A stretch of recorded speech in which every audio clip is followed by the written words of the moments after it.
पुणे जिल्हा परिषद आणि 13 पंचायत समित्यांसाठी मतदान पार पडलंय। 68.89% मतदान झालेलं आहे।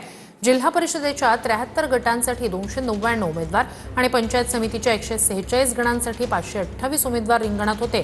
मतपेट्या ठेवण्यासाठी 13 ठिकाणी स्ट्रॉंग रूम करण्यात आलेत। पुणे जिल्हा परिषद आणि पुणे जिल्ह्यातील 13 पंचायत समितीच्या निवडणुकीची प्रक्रिया ती पूर्ण झालेली आहे आणि मतदान झाल्यानंतर ज्या ईव्हीएम मशीन आहेत त्या खरं तर स्ट्रॉंग रूम मध्ये ठेवण्यात आलेलं पाहायला मिळतंय। पुणे जिल्ह्यामध्ये एकूण 13 ठिकाणी ज्या स्ट्रॉंग रूम आहेत ते तयार केलेलं पाहायला मिळतंय। आम्ही सध्या आलो पुणे जिल्ह्यातील खेड तालुक्यातील या ठिकाणी पाहतो की पंचायत समितीचा जे पंचायत समितीसाठी निवडणूक जे मतदान झालं त्या मतदानाच्या ज्या ईव्हीएम मशीन आहेत त्या खरं तर या ठिकाणी ठेवलेला पाहायला मिळतंय। एकंदरीत पुणे जिल्ह्यामध्ये जिल्हा परिषद असेल आणि जिल्ह्यातील 13 पंचायत समिती असेल यांच्यासाठी जे मतदान झालं या मतदानामध्ये जवळजवळ 68.89% जे मतदान आहे ते झालेलं पाहायला मिळलंय आणि मतमोजणी झाल्यानंतर नक्कीच मतदार राजाने कौल कोणाला दिला हे पाहणे तितकंच महत्वाचं असणार आहे। त्यामुळे अभिषेक समीर सुनील टीव्ही मराठी खेड पुणे।